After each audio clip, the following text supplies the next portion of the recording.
Thank you. Thank you. Yes, Mike?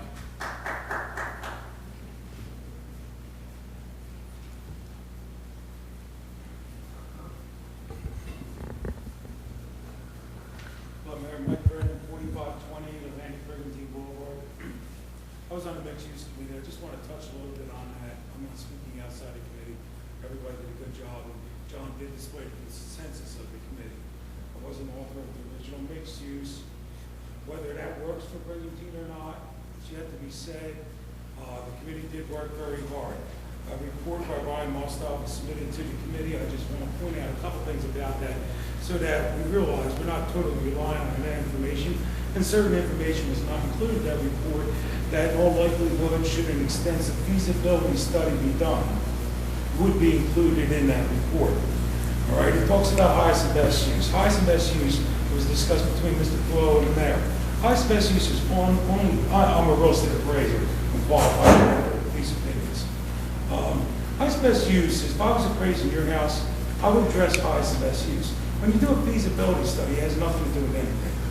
You're saying, what feasibly can we do with our B1 commercial zone? Our zoning book is great. I think it's flawed in one area, the B1 commercial zone. That's what started all this. We have a lot of 40-foot lots, a predominance of 40-foot lots. We have very restrictive parking requirements. We're not attracting commercial development in this town because of that. Not totally because of that, but it is a contributing factor. In this report, it talks about population changes. If you look at the page on the population changes, we have a very strong winter population, almost 13,000, and we go up to 25,000. The reason Sea Isle, Avalon, and Stone Harbor have these 100% changes or more, because they go down to 3,000, 5,000 people, far less than us, and then they go up to like 33,000, 38,000, but we're at 25,000. What I believe the solution, well, and again, in this report should have been included that there was no relationship and correlation between population and commercial space. What typically would be done, you would take a total square foot of commercial space in an area. Say Avalon has 100,000 square foot of commercial, and you have a population of 3,300 in the summer. That relationship would be able to draw conclusions from that they could support that much square foot of commercial space to that. It lacks it in this report. I have some, so I just had a problem with some of it. Brian did gratuitous. He's a good professional, things like that. I just want to know what we're looking at. We're looking at a light touch of the feasibility report, not an extensive, highly detailed report. It was a light touch. And there's a lot of things that I think should be included in it. And the council may consider, since John was willing to, and hopefully the council is going to continue this committee, that it might be something we could look at to get some professional help to see where we got to be.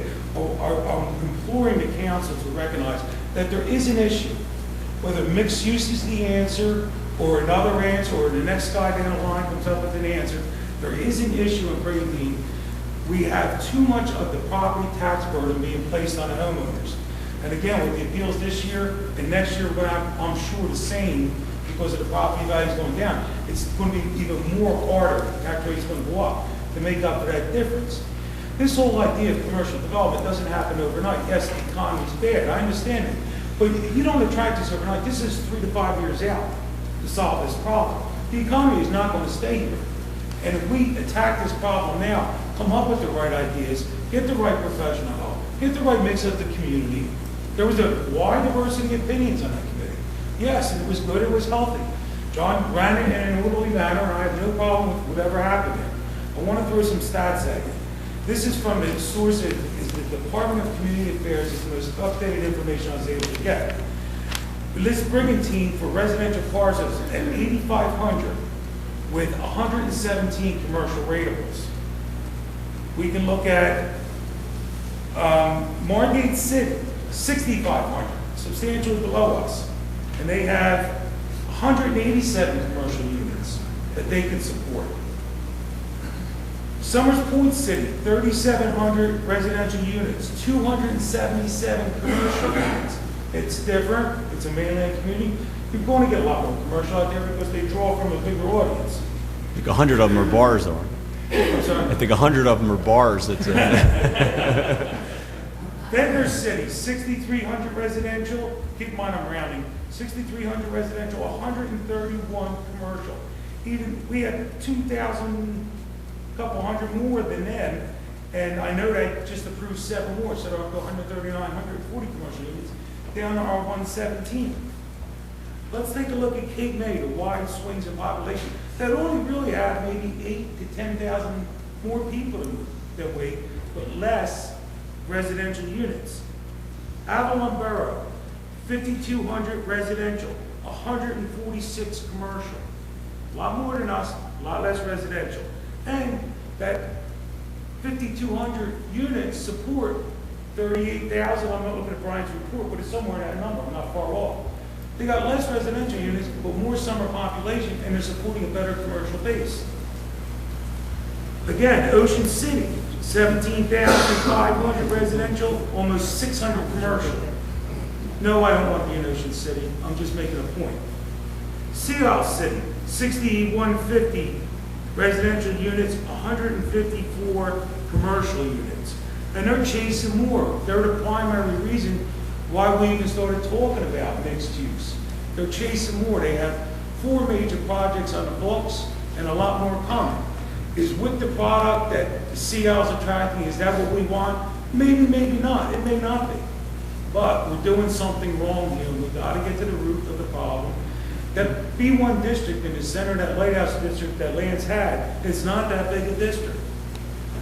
A seafarer issue or something like that, whether it's mixed use, we have to address it. We have to address it now. So we're prepared in the next 3 to 5 years to redevelop that area and attract this commercial base that makes the less of a burden on the residential properties.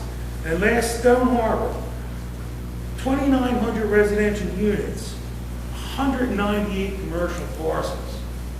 So to say that commercial development here on this island is not feasible, I'm looking at raw statistics, raw stats, without even doing the math. And everything there is telling me that's wrong.